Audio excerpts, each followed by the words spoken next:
Hi, this is Derek with Natural Solutions. I'm here with Dr. Joe Wallach doing an interview. Dr. Wallach, we've heard you say the illnesses and sicknesses or diseases that we have been taught all of our lives, that they were told to us as being genetic concerning African Americans are in actuality not genetic. They are nutritional.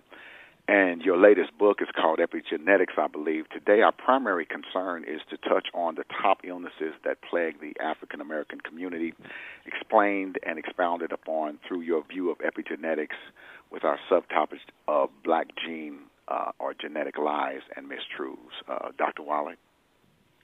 Oh, well, thank you so much for your hospitality, Derek, and it's an honor and pleasure to be able to share this information with you. And, of course, I started working in the African-American community seriously back in 1991 with Andy Young, who was a great civil rights leader, pastor.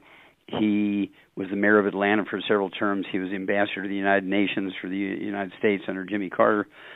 And in 1991, I was actually in Atlanta working on the Sickle Cell Foundation project there, Sickle Cell Foundation of Georgia, and was introduced to Andy Young and learned that he was actually scheduled to have both his knees replaced in a couple of weeks. He was actually scheduled for a surgery, and I asked him to give me 90 days and cancel his surgeries, which he did because he really wasn't looking forward to the surgery of knee replacements. And praise God, I was able to rebuild his knees and his cartilage within 90 days, and that was 1991. He's never had to have any joint replacement surgeries of any kind. And he's a great fella, and he and I do great things together. Well, about the same time, I was introduced to a great pastor on the East Coast, Pastor Creflo Dollar, who I've done many, many things with. And Pastor Dollar, at the time, his daughter was 11 years old and had terrible, terrible asthma, and she was really suffering. And the doctors pulled him aside and said, look, your daughter's in trouble here. She's not responding to medical treatments, and we're concerned. Things might not end well. And so to make a long story short, Andy Young introduced me to him, and we were able to introduce the Youngevity program, the 90 for Life program, to her, get her on a gluten-free diet, and in 2 weeks' time, praise God, her asthma was gone, completely gone, and she's never had a return of it, okay, as long as she stays on the diet and the supplement program. Well, during the 1960s, I worked on a big NIH project, the National Institutes of Health, called the Center for the Biology of Natural Systems. This was at Washington University in St. Louis, and Marlon Perkins from the old Mutual Omaha Wild Kingdom show at the St. Louis Zoo and the Shaw's Botanical Gardens. And I was doing autopsies on animals and people, and I ran into sickle cell disease in animals, which had never really been recorded before. And I was able to figure out what caused it and how to prevent it. And I could certainly manage it after the animals were born. It's what's called an inborn error metabolism. Sickle cell, even in human beings, is not a genetic disease. It's a generational because it has to do with malabsorption of nutrients required by the embryo for their bone marrow to make good hemoglobin. And the mother is deficient in these nutrients when that part of the bone marrow is forming during the embryonic life, and there's permanent damage, and you can manage it well by putting them on a gluten-free diet after they're born, absolutely no wheat, barley, rye, and oats, and give them the 90 essential nutrients, the 90 for Life program, and we're able to manage sickle cell so they don't have crises and won't have any negative impact on people's lives. Well, we've learned now you can prevent sickle cell by making sure that all young black women are on the gluten-free diet and take the 90 essential nutrients before they're old enough to have their own families. When they get old enough to have their own families, they're saturated with all these nutrients, and when the embryo is forming, their bone marrow is able to have the capacity to make all the cells necessary to make normal hemoglobin, and we can certainly eliminate over time. We can eliminate all sickle cell in the black community and thalassemia in the white community, which is essentially the same disease. Then high blood pressure is another disease thought to be genetically transmitted in the black community. It's certainly not. It's a combination disease. It's a disease, a deficiency of nutrients, primarily minerals. And then there is the piece where individuals will get obstructive artery disease. They get coronary artery disease in their heart. They get obstructive artery disease in their eyes. They get glaucoma. They get obstructive artery disease in their brain. They get vascular dementia. And they get vascular disease in their kidneys, and they get what's called, quote, kidney failure, unquote, but there's really nothing wrong with their kidneys. but their kidneys can't function what they're not getting. They can't filter blood they're not getting. And what happens is when people eat fried foods, they eat lots of salad dressings, they eat things that oxidize, again, like salad dressings and cooking oils and fried foods, burnt meats, barbecue all the time. They get damage and inflammation in their arteries, which cause them to plug up. And the kidney arteries, when they plug up, release a hormone called renin, R-E-N-I-N, which drives your blood pressure up. And it doesn't respond very well to medicines.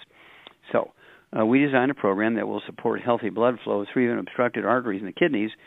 And I've been able to get people off of kidney dialysis, even if they've been on kidney dialysis for 73 years is the longest one I've ever done. They've been on dialysis 6 days a week, Monday, Tuesday, Wednesday, Thursday, Friday, Saturday, for 73 years, have not urinated in 73 years, and just 2 weeks on our program, they're urinating again, and after 2 months, they've been weaned off dialysis by their doctors because we've been able to get the blood flowing through the little arteries that carry the dirty blood into the filtering units, and the kidneys begin to function again. There was never anything wrong with the kidneys. They just couldn't filter the blood they weren't getting. And so these are the things we're able to do. Then, of course, there's all kinds of heart disease, congestive heart failure, cardiomyopathy heart disease. Both of those are caused by deficiency of a single nutrient. Congestive heart failure is caused by deficiency of a single vitamin, not genetics. Cardiomyopathy heart disease is caused by deficiency of a single mineral, not genetics.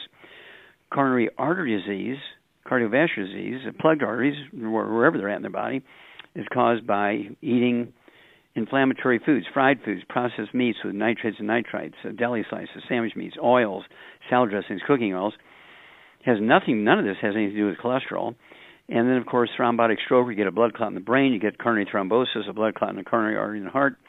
Those are not caused by cholesterol. They're caused by a deficiency of the omega-3 essential fatty acids. That's one of my lawsuits against the FDA, which I prevailed in federal court, to be able to say that you can actually prevent coronary thrombosis. You can prevent thrombotic stroke by supplementing properly with the omega-3s, having proper ratios of omega-3, 6s, and 9s, and we can eliminate thrombotic stroke, coronary thrombosis in the black community. We can eliminate congestive heart failure. We can make a church free of congestive heart failure, cardiomyopathy heart disease, kidney failure, diabetes. We've known for 70 years that type 2 diabetes, which makes up 98% of the diabetic population, is a simple mineral deficiency.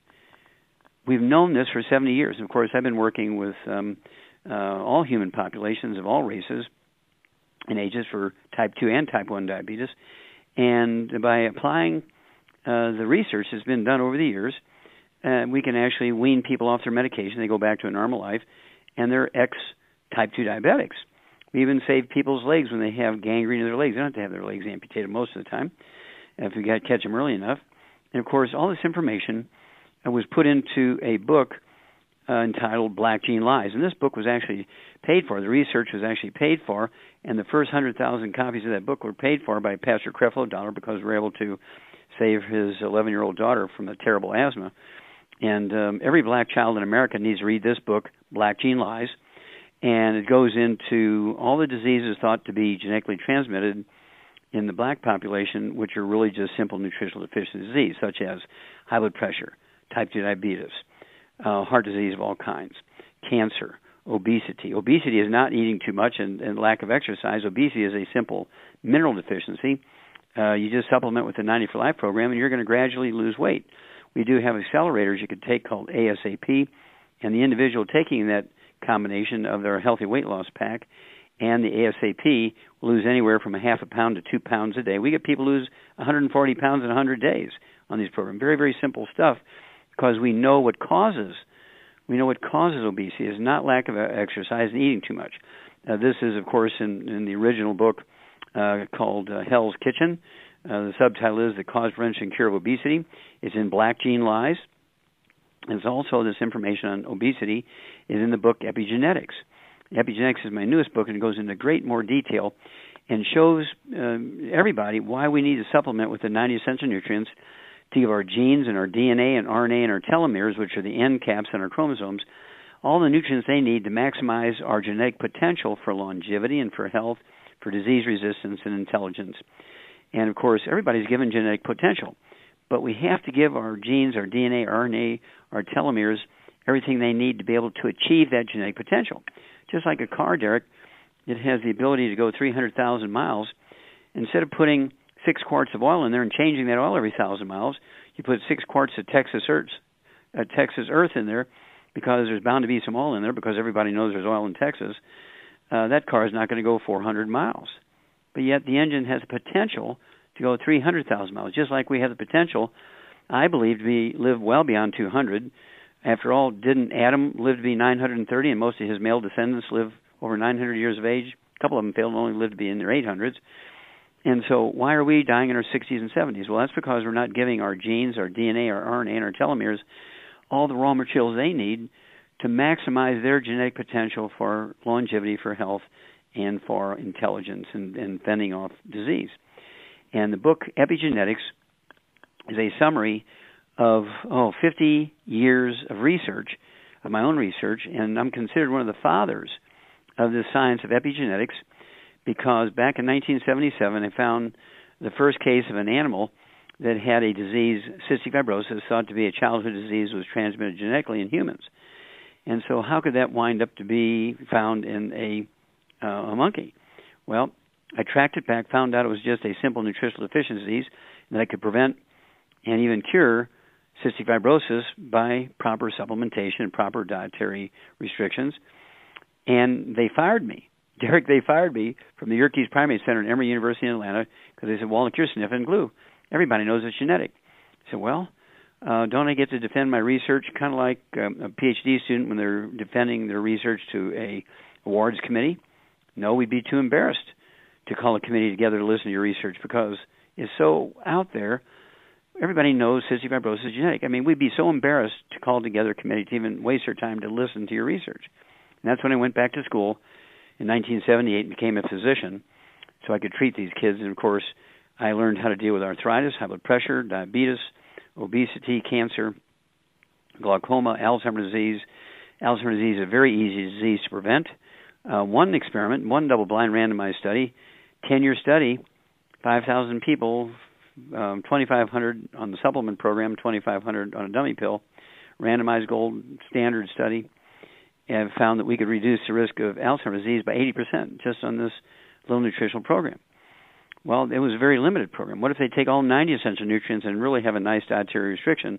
The odds of getting Alzheimer's disease is 0, I believe. Okay, it's not a genetic disease, as doctors would have you believe. And so these things are all in the books Black Gene Lies, Hell's Kitchen, and, of course, Epigenetics, which is my newest one. We're very, very excited about this because it's written in such a way that even people who don't have any experience in science can understand it. It starts out with a history of many of the thousands of failed medical theories. And people have to appreciate, Derek, the halls of science are filled literally with thousands and thousands, maybe even millions of failed medical theories. And the genetic theory of disease transmission is just another one. Just like saturated fats being the evil guy when it comes to cardiovascular disease, and the cholesterol being another bad guy. None of that's true. Saturated fats are not bad. There's not a single disease that's caused by elevated blood cholesterol. In fact, the culture on Earth, the Inuits, the Eskimos above the Arctic Circle, they have the fewest cardiovascular events than any culture on Earth. They have the fewest strokes and fewest heart attacks, and their cholesterols range from 350 to 500. They're the ones where the saying was made to sit around and chew the fat, because 98% of their traditional diet above the Arctic Circle is whale meat and whale blubber, walrus meat and walrus blubber, seal meat and seal blubber, bear meat and bear fat. They don't eat fruits and vegetables and grains, and yet they don't have any cardiovascular disease until they come down here to eat like us. Well, all the details of all the diseases that are said to be genetically transmitted are in the book Epigenetics, and it shows which nutrients are missing, either as an embryo or as an adult, for a person to acquire these diseases. They're not genetically transmitted. They're all preventable. They're all preventable. Many of them are even reversible after the baby's born. And, of course, if it's a disease kind of like type 2 diabetes, you get it when you're, say, 45, 50 years old, because you're missing those minerals. And you get on a special diet, maximizing the absorption. You give what we call the healthy blood sugar pack, and type 2 diabetes just gradually goes away. People just follow what their doctors tell them to do. If their blood sugar drops, they take less medication. If their blood sugar goes up, they take more medication. Just do exactly as their doctor says. And when they get their blood sugar down below 200, when they get it down below 100, when they get it down below 100 for 7 days in a row without medication, they don't need medication anymore, but they do need to stay on the healthy blood sugar pack for the rest of their life. Because next week, a month from now, a year from now, 10 years from now, 100 years from now, those minerals will still be missing in the soil. And, of course, people say, well, what did people do in the old days? They didn't supplement. Yes, they did. Our granddaddies and grandmamas had wood stoves, and they would take the wood ashes every morning, and the wood ashes are not really ashes. They're plant minerals that were left when you burnt the wood. And the plant minerals, a.k.a. wood ashes, were thrown out into the garden, and the corn and the beans and peas and squash and okra and tomatoes and sweet potatoes and onions and bell peppers and pumpkins, whatever it is we were growing out in the garden, would suck up all these minerals. And for thousands and thousands and thousands and thousands of years, that source of nutritional minerals was our source of mineral supplementation. The wood ashes into the gardens, and we ate the food that sucked up these minerals out of the ground. Well, at 3 o'clock in the afternoon, Derek, Monday, September 4th, 1882, it all ended. At 3 o'clock in the afternoon, Monday, September 4th, 1882, on Pearl Street in New York City, on the bluff overlooking the construction of the Brooklyn Bridge, Thomas Edison pulled the switch in the first commercial electric generating plant. And within 10 years, every town, every city, and every municipality in the industrialized world had converted from wood as a universal fuel to electricity. And where did people get their nutritional mineral supplements after that? None. Zero. Zippo. Nobody replaced that source of minerals we had been using for thousands of years, the wood ashes. Nobody replaced that source of our nutritional minerals. And so we began to get sicker and sicker. And then we dammed up the rivers to get more electricity, and our fields weren't flooding anymore every year and every spring. And when the water would recede, when the fields would flood, they would leave silt, which are minerals from mountains hundreds of miles away. And so we dammed up the rivers, no more flooding, so there was no more silt going into the fields every year. So after about 20 years, we depleted the fields of the minerals. We got the Dust Bowl, we got the Great Depression, all because we depleted the soils. And even yet today, doctors are saying, don't supplement, just eat while you get everything you need. Well, that's not true. And then, of course, there are people who would want you to pay taxes on the carbon dioxide in your breath. The carbon dioxide you produce out of your home. Well, that has nothing to do with the oceans dying.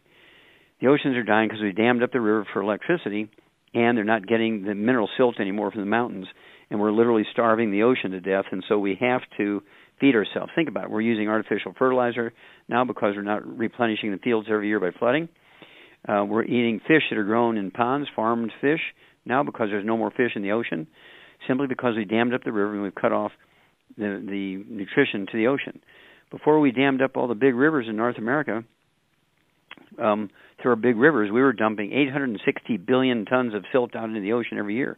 Worldwide, the great rivers were dumping 3 trillion tons of silt into the ocean every year because they've all been dammed up now for electricity, and flood control is dropped down to 100 million tons worldwide, and from 3 trillion tons down to 100 million tons, and the ocean is starving, and we're in big trouble. The only way we're going to save ourselves is to supplement with all 90 essential nutrients. That includes 16 minerals, 16 vitamins, 12 essential amino acids, 3 essential fatty acids. And this is simple enough that everybody can do it. We can make each of our church families, I believe, we can make each of our church families diabetes-free within 2 months. We can make them arthritis-free within 90 days, high blood pressure-free within 90 days, certainly heart disease-free within 90 days, Alzheimer's disease-free, birth defect-free, diseases like sickle cell should never occur again in a black child, or thalassemia should never occur in a white child anymore because we can prevent these diseases. No more cleft palate, no more Down syndrome, no more heart defects, no more cerebral palsy. All those things are preventable. Many more, even simple ones, that are thought to be what we call diseases where the mother is missing something during pregnancy. These are inborn errors in metabolism, things like lactose intolerance, where people can't drink milk because they can't ferment or they can't break down the lactose into 2 simple sugars, and it bubbles and ferments and causes diarrhea and discomfort. You have to take an enzyme. Well, we can prevent that. We can prevent sickle cell. We can prevent type 1 diabetes, which is an inborn error of metabolism. This is very, very important to know that these are preventable. If we give all our young people the supplements before they get sick, when they get old enough to have their own families, we will never have another child with these diseases. They're totally preventable, and in many cases, like even muscular dystrophy, cystic fibrosis, reversible even after the baby's born. In the early stages of an embryo's life, if we find out in the first couple of months of pregnancy that they have Down syndrome, I've actually reversed Down syndrome in embryos that were less than 3 months old, 2 months old. These embryos, I believe you can reverse Down syndrome because I've done it. Okay, and so some very famous people, actually the niece-in-law of Evel Knievel, the famous daredevil, her name is Lauren Knievel, and so we do this all the time. And I believe if we get this message out into the black community, Derek, we can save the black community an enormous amount of unnecessary misery. We can add 25 to 50 healthy years to everybody's life, and we can save an enormous amount of unnecessary expenditure. We can save a lot of money, and people won't have to give up their houses because they have so many big medical bills. 85% of all the bankruptcies in the black community, Derek, are caused by medical bills. And so I think we're in good position. Again, the book Hell's Kitchen for Obesity and Diabetes, the book Black Gene Lies for Every Disease Thought to be Genetically Transmitted in the Black Community, and then my newest book, Epigenetics, which goes into all the diseases that were said to be genetically transmitted in all races and humans. Guess what? We're able to prevent them, in many cases reverse them even after the baby's born. And I really want to appreciate and thank you for the opportunity to share this information with your listeners. Well, thank you very much, Dr. Wallach. You know, this is real important for us in the African-American community because sometimes we don't listen, you know, and we think there's only one way, and it has to be the traditional way, of course, of what we've been taught and what we've always heard. But we're so glad that you're doing this work and exposing the lies and the mistruths. And once again, this is an interview with Dr. Joe Wallach. This is Derek of Natural Solutions, and we bid you farewell. God bless. God bless you, sir, and thank you so very much. All right. Bye-bye.